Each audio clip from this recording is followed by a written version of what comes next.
Hello, hello. Welcome to another segment of Talking About Records. My name is GI. I'm going to, yes, you guessed it, I'm going to talk about records. This time around, we're going to talk about underrated albums.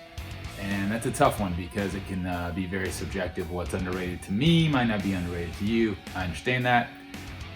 These are the ones I consider to be underrated. I tried to pick out some that may be obvious to you, some may be unknown to you. There's nothing in here that's super undiscovered or anything like that, but just albums that I really appreciate and consider to be underrated. So I'm gonna do 10-ish albums. We're gonna start with The Greatness of Jane's Addiction. This is 2003 Strays, an album that by and large goes completely unnoticed when you talk about the Jane's Addiction catalog. Obviously their earlier records, Nothing Shocking and Ritual, those are the big ones. Those have the majority of the hits on them that Jane's are known for, and that was, early 90s stuff that was really pinnacle releases for them that, kind of kicked off the alternative music scene. But this one came much later. This is, again, 2003, so kind of the dark ages for vinyl. CDs were huge, had taken over. They weren't pressing very much vinyl anymore. Limited pressing at the very least. But this one is a great album. It's really underrated in my opinion, again, because you hear about those other albums the most, and Strays gets really overlooked. You've got True Nature, the title track, Just Because. Probably my favorite track is Price I Pay. An incredible song. You've got a song called Superhero, which was the theme song to the Entourage series, the HBO series. That was kind of the most popular, I think, or the most noticed this album got, was getting that placement for the Entourage series. But this is a record that I love, and that, again, no one really ever talks about when you talk about Jane's. But to me, it's not quite up there with the classics, Nothing Shocking and Ritual, but man, there's some great stuff on this, some great guitar work. There was a long break between albums for the band. In fact, they weren't even really together. Perry Farrell went on and done Porno for Pyros, obviously, several albums with them, which I also love. But this one, to me, is a real gem. So if you haven't ever checked out this record and you're a Jane's fan, you're a rock fan, you're an alternative fan, this is really good. When I saw them on this tour, this is when they revived the Lollapalooza, when Perry revived the Lollapalooza tour, and they toured on this. Audio Slave was also on the bill. I think Incubus may have been on the bill, or Queens of the Stone Age. Whatever. It was an incredible tour for the 1 or maybe 2 years that they revived the Lollapalooza tour, prior to it landing in Chicago like it is now for a permanent home. So it was still traveling. This was the last one they kind of did of that. So Jane's Addiction from 2003, Strays, in my opinion, a very underrated album. That's kind of number 10, I guess you'd say. I'll count them down. They're not really in any particular order. Speaking of the dark days of vinyl and another alternative band, the next one I'm going to talk about is Stone Temple Pilots. This is Shangri-La Dee Da. This was 2001. Yeah, 2001. Another great record. In my opinion, the last record that they put out with Scott Weiland, that was kind of, their vintage sound, their early sound they had done, obviously. And again, this is kind of similar to Jane's, which is why I put them back to back, because when you talk about Stone Temple Pilots, you hear about Core, you hear about Purple, you hear about Tiny Music a little bit, but then you get into their later releases. They released number 4, the Black Album with the star on it, just called number 4, and then this one came next. I really wasn't that big of a fan of number 4, but when this one came out, it did catch me, and I still love this album to this day.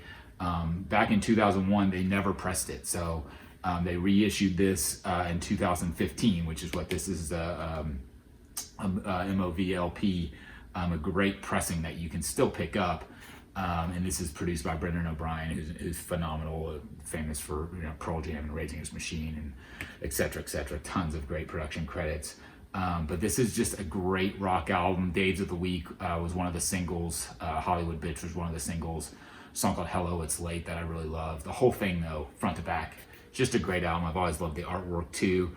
And this is one, again, that just, you don't ever hear about it when you talk about Stone Temple Pilots and you say, what's the best Stone Temple Pilots record, or what should I listen to first? Like, this is never going to be one of those, because again, you kind of want to start with, in my opinion, Purple, or very close behind maybe Core, and then I like Tiny Music as well. But this was a good blend, I think, between their heavier stuff of those early days and then kind of what they started doing, more pop-oriented songwriting on like Tiny Music. This has kind of got a blend of those, and so it's just an album that I've always really enjoyed. And again, it's definitely underrated in my opinion, just because you don't hear about it when they come up. So Stone Temple Pilots, Shangri-La, that's my number 9 most underrated. And again, this is one you can still pick up because it was reissued in 2000, or it was first issued in 2015. Again, I don't think there was ever original pressing of it, because again, 2001, not a lot of vinyl being pressed. So love that record.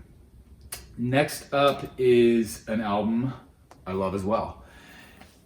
Soup by Blind Melon. Came out in 1995. It was the band's second record. If you're familiar with Blind Melon, if you're a fan, well, then you've obviously heard of this, and to you, it's probably not underrated. But I would venture to say the vast majority of the public who thinks about Blind Melon obviously only thinks about the first record, primarily only thinks about the single No Rain, which I personally love. I love the first record. I love No Rain. But this is on a whole different level to me, in my opinion. Soup came out at a time, so the first record, they were very, they had a tinge of kind of jam band. They were in that kind of hippie scene. At least that's how they were kind of, cast publicly. And the first record was a little more like that. It was a little more free form. It was their first album. And so I think by the time they went through that, and of course got really popular, toured around the world, by the time they regrouped to record their second record, which is typically really tough for bands, sophomore slump type of thing. They regrouped in New Orleans to record this one, as opposed to on the East Coast where they were from, or where they recorded. I think they recorded the first one in North Carolina, if I'm right. They regrouped in New Orleans, so this one has a totally different vibe, way more straightforward rock, a little bit of psychedelic, not near as much as kind of the jam band stuff, but just more experimental. I love the artwork and packaging on this one as well. I just thought it was really creative. This is Andy Wallace, the producer on the cover. He has produced a lot of amazing stuff, including Jeff Buckley's Grace, one of the albums I think of with Andy Wallace. But so yeah, Soup by Blind Melon. I mean, I could go on. I could name the whole track list as far as great songs, but you got Galaxy and Vernie and Toes Across the Floor, Walk, Dump Truck, Car Seat. It's just the entire thing. It's just such an amazing album. It's one that, for me personally, got me really into the band, because I liked the first record, but obviously it was very overexposed because of No Rain. And by the time the second album came out, which was a couple years later, probably 3 years later, 95, right? They didn't have a huge single off of it. Galaxy didn't hit real hard like they had hoped. But for me, this album was a much stronger effort, and what really caught my ear, what got me into the band, and which still has me a big fan to this day of their earlier records. They're regrouped and still touring with a different singer now and stuff like that, which honestly is, more power to them. I think it's great that they're still keeping these songs alive. But this is the epicenter of Blind Melon for me. I love the release after Shannon passed away that they put out. Nico compilation of outtakes is awesome as well. But this one, this is definitely the highlight in my opinion, and I think super underrated as a whole. To those who kind of just know the Blind Melon name and they know the first record, or really just the first single, No Rain. This one, this is a lot deeper of an album, I think, from start to finish. So that's number, what are we on? That's number 8, underrated, Blind Melon, Soup. All right, so number 7. This is a tough one, because if you're a big Pink Floyd fan, or even a casual Pink Floyd fan, I think you would probably know this album. This is Animals, 1977 from Pink Floyd. And the reason why I've got this on here is because, again, if you think of Pink Floyd, and if most people think of Pink Floyd, you automatically think of Dark Side of the Moon. You think of Wish You Were Here. You think of The Wall. Those were all massively huge albums. And there's albums before those, there's albums after those. that get mentioned. This being kind of just one of them, because they've had such an incredible catalog with those albums I just named, that this ends up, for a lot of people, slipping off the list. It slips to number 3 or 4 or 5 as far as, Pink Floyd's greatest albums, which is crazy because this is a phenomenal record. Animals is in, kind of in 3 different sections, if you will, side 1, side 2. You got Pigs on the Wing, parts 1, 2, and it's just a phenomenal listen. Super creative. Some of Roger Waters' best work, in my opinion, and just a really good vibe throughout. This isn't you can still pick this up. It's not a super valuable record by any means. This is a vintage, a 77 copy that I usually stock for $15 or $20 or whatever. And there's newer reissues and stuff. I don't know if they've done any deluxe kind of repackaging on this or anything, but I've always loved the artwork and loved the album. And again, it's just one of those that gets overlooked just because the band's so great. To a lot of people, myself included, I do consider this to be one of their best albums, but it's still top 5 because they've had that many good ones. And so I would mark it as underrated just because of that. It's one that if I go to grab a record off the shelf, if I say, I'm going to go grab a Pink Floyd record, like a lot of times I do gravitate towards this. I love Dark Side. I love Wish You Were Here. The Wall, it's a double album and very conceptual. But this one I think is a good balance. It's got definitely a chill vibe, but there's a few moments where it gets a little more intense. It's just a pinnacle record. And again, 1977 release, so you're on the tail end of kind of Floyd's heyday. Obviously Roger exits not too many years after this, I believe, and everything kind of changed when Gilmour took over. Still some great stuff there, but not the vintage Floyd. So Animals by Pink Floyd, definitely underrated in my opinion.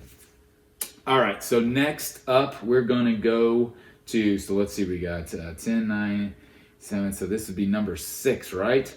Number 6 on underrated albums, I'm gonna go with The Fragile by 9 Inch Nails. This came out in 99, I believe. Yes. Kind of the same story when you hear about 9 Inch Nails. Most people think of Head Like the Hole. They think of Pretty Hate Machine, the first record. Certainly the Downward Spiral, which is where the band really was propelled into the mainstream. And that was 94, I believe. And they toured heavily on the Downward Spiral and were heavily exposed, in popular culture, which was amazing. I love that record. So this one came next. A lot of people dropped off again because this one didn't have a huge hit single. When you think about Pretty Hate Machine, it had Head Like a Hole, was massive. Again, with kind of along with Jane's Addiction and bringing the alternative into the mainstream. And then with Downward Spiral, they had Closer. They also had Hurt. 2 really big singles for them. And then by the time you got to The Fragile, which again, it came out 4 years after the Downward Spiral, I believe, from 95 to 99. So it had been a considerable break. Trent, from all you can read about it, was not in a very good place during the making of this album. Recorded in New Orleans as well, in his own studio, not far from where Melon recorded Soup, honestly. This one didn't have a big hit single. It had a couple singles and it got some exposure. But by and large, kind of underrated because you think about those first couple records as being the crescendo of 9 Inch Nails in the early days. But man, this album is stellar.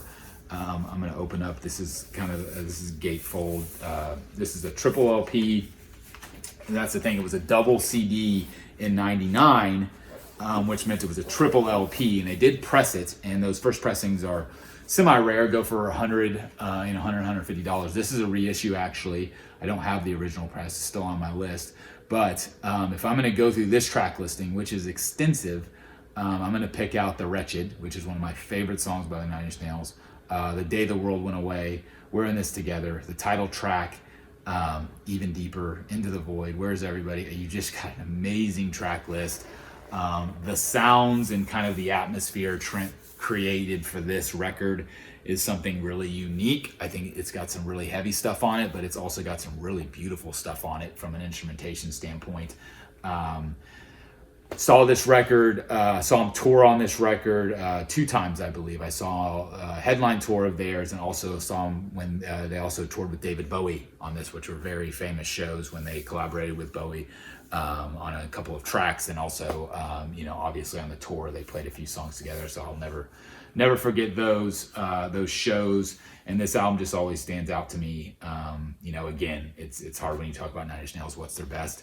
I don't know if this is their best or not. I certainly know it's underrated though. Secondarily, which I'll show, which I'm going to lump together with this one. This is the Fragile Deviations. And so this is something that Trent put together. Trent and his collaborator, Atticus Ross, they put this together a couple of years ago. So I think this came out in 2017-ish when they reissued a lot of their catalog. So this is primarily instrumental versions of the Fragile. So they call it Deviations. There's also some outtakes and a couple of unreleased tracks, but for the most part, it's instrumental or alternate takes of the original. And it's actually a really cool listen to hear the songs without the vocal takes and to hear the slightly different mixes and arrangements and stuff. I didn't think I would enjoy it as much as I did, but it's really cool. And this is 3 or 4 LPs, I think, as well. A cool box set. You can still, semi-rare, but you can still pick that one up. So that's The Fragile by Nine Inch Nails. Again, came out in '99, super underrated in my opinion. All right, so we're gonna go back vintage and go with an album which I don't think a lot of people know about. I don't think a lot of people own. This is Buckingham Nicks. This is 1973, and this is kind of the start of Pink Floyd's second phase, I guess you could say, when they really, reached, the height of popularity, right?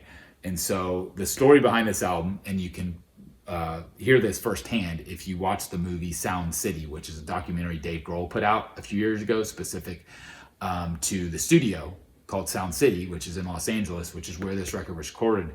So incredible documentary that tells this story. I'll give you the short version of it. And the short version is that Stevie and Lindsay, who were boyfriend girlfriend at the time, went in to record their first record, this one, and they were the first artists to record at Sound City. And Mick Fleetwood, who they did not know at all, happened to be in LA looking for a studio. He ended up at Sound City by way of a recommendation. Heard this record, because again, it was one of the first ones that had been recorded there. I think it was being mixed when Mick went through and toured the studio. Mick Fleetwood was touring the studio. Not too much longer, I don't know, days or weeks later, he was still in LA, and Fleetwood Mac's original guitar player, Peter Green, guitar player and vocalist, decided he was leaving the band. And so Mick went back to the studio and asked who Lindsay was, because he had heard him playing guitar on one of these tracks. And the studio owner at the time, who I think was Scott Olson, I think was his name. I know Olson was the last name, but again, you can see it in the documentary. Basically said, well, they're a duo, and so if you're going to take Lindsay Buckingham for his guitar playing, you're also going to have to take Stevie. And they said, well, okay, we'll think about it and we'll see what works. And there you go. And that was the formation of, kind of the early 70s era Pink Floyd, that they went on to record, their self-titled record at Sound City. And then obviously Rumors was not far off of that, which I think they recorded in the Bay Area. But this was the start of it all, is the key. And it's a phenomenal record. It's pretty stripped down, not a ton of instrumentation. Some of my favorite songs on this, Crying in the Night, that's probably the biggest song off of this that you may have heard. Jim Keltner on drums, that's really cool. A bunch of other musicians.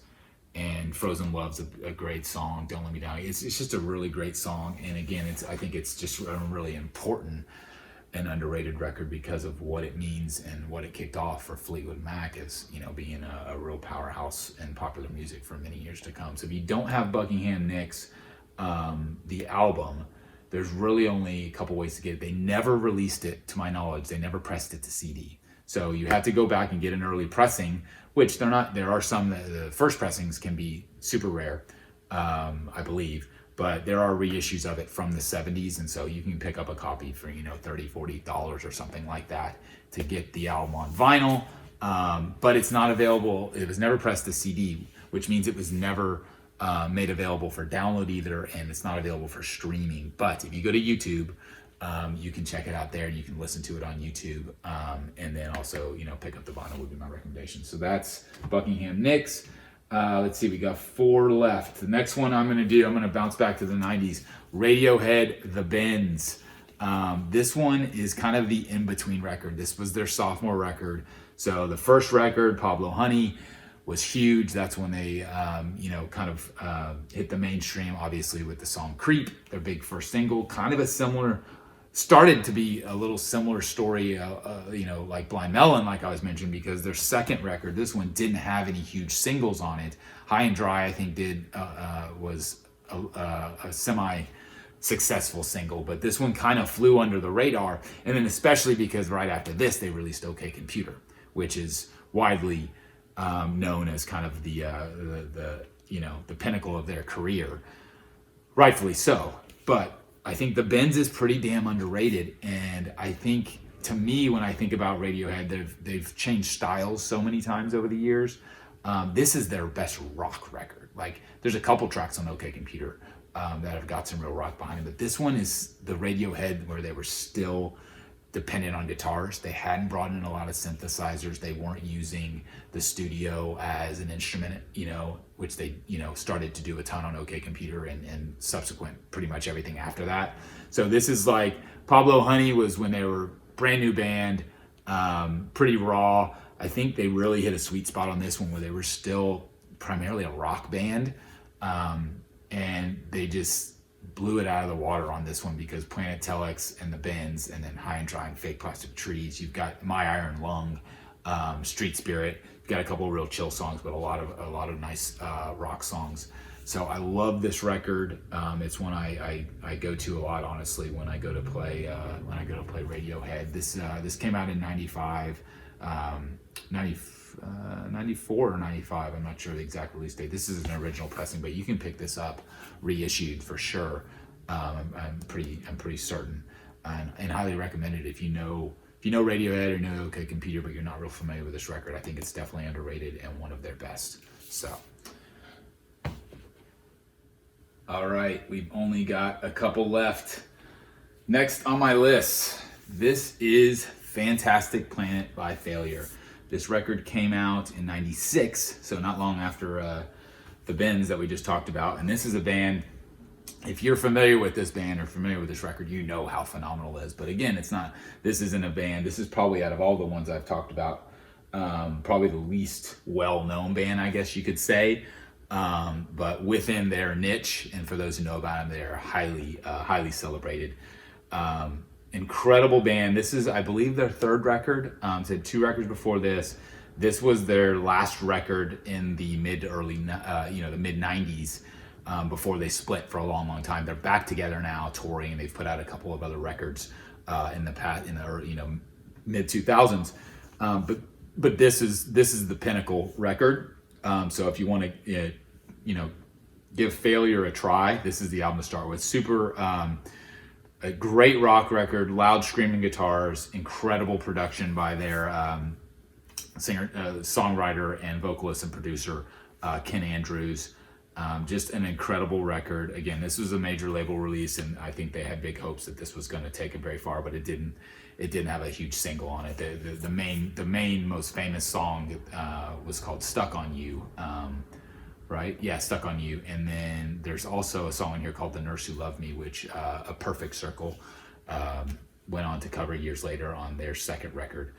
So again, just not a lot of people, in my opinion, know about this band. So really not so much underrated in their catalog, because it's definitely their most popular release, but underrated, I think, in the genre as a whole. So if you think about early to mid 90s rock and alternative rock, that's a pretty competitive space to be in, when you've got obviously the Seattle scene, and you've got bands coming out of all parts of the country and in the world, from an alternative perspective.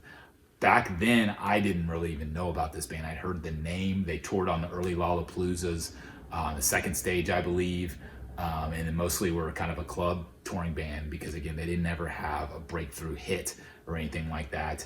But it's a great alternative record. Again, really grungy, really a lot of great guitars, but also a real experimental edge to it. And it's I don't know if I'd call it a concept record, but it's one of those records that flows from start to finish. There's not a lot of breaks between tracks. They've got kind of segues in between a lot of them, which is one of the things I really love about this record and what Ken Andrews does with their stuff a lot. So super cool record. This one, unfortunately, is harder to come by though if you're wanting to grab it on vinyl. I'm not sure offhand if there were early pressings of this in '96. I don't think there were. So this is a reissue, but it's still a very hard reissue to come across. I think it's maybe $100 or $150 record, just because even when they did reissue it, they don't have a massive fan base.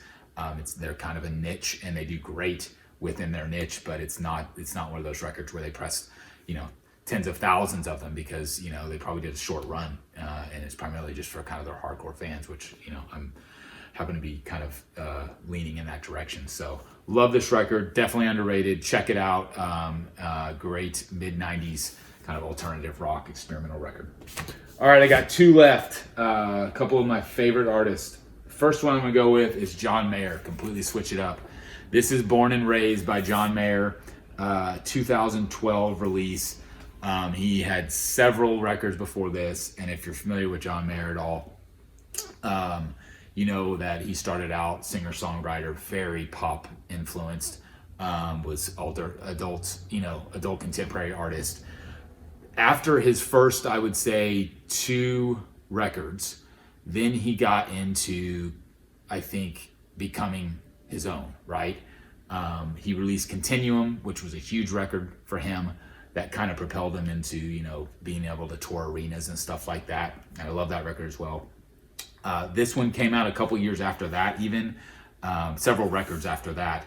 And it's just, I think in his catalog, I think you hear about Continuum the most, maybe even Heavier Things, which was before that. I'm not a huge fan of his first 2 records. I think there's some decent stuff on them, but by the time you got to Continuum and got into his career a little bit, I think you hear a lot more about John Mayer as a musician, as a blues guitar player, as a songwriter, again, on albums like Continuum that were hugely popular. But this is the one that really grabs me the most.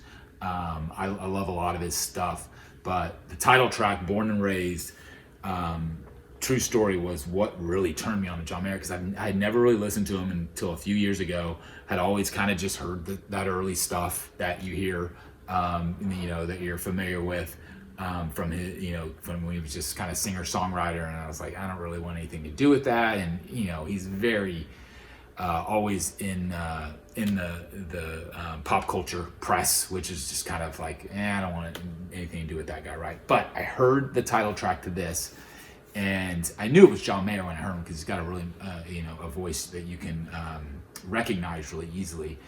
But the title track to this has Graham Nash and David Crosby singing backup on the chorus. And I didn't know it was them right away, but I heard the harmonies on the chorus. I was like, man, that's unbelievable. So of course I looked it up and saw it was them. I was like, man, if he's got, Graham Nash and David Crosby in the studio singing with him, I gotta check this album out. And I liked the song initially. I was like, man, that sounds pretty cool. And then I heard that, I found out they were on it. And that's what got me to really dive into this record specifically. And then I tailspin on everything John Mayer, again, aside from those really early records. But everything else I love that he does. He's got some more pop influence stuff. He's got several records that are more kind of blues guitar player based when he was a trio. This one is the best way I can describe it is kind of like late 60s, California, and that's what he was going for. Queen of California is on this, The Age of Worry, Born and Raised, the title track, Love is a Verb, Whiskey. I mean, just really great songs, great musicianship, and I love the artwork on this record. Just really creative and different. Just a great vibe all around. There's a great session he recorded for this record that he did at David Letterman's studio. You can look it up on YouTube, where he played like a whole show on the set, and he performs a bunch of these songs live because he was promoting this record.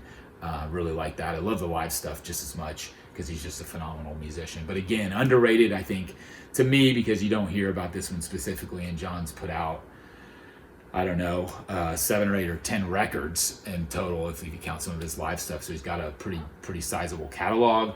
But this one speaks to me the most, which is why I put it on this underrated list, because I don't think it's one you hear about all that often.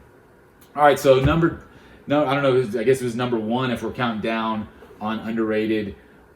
This one is an interesting one, U2 Pop. So talk about a curveball from a band, right? If you remember, this came out in 99, if I remember, 97 actually.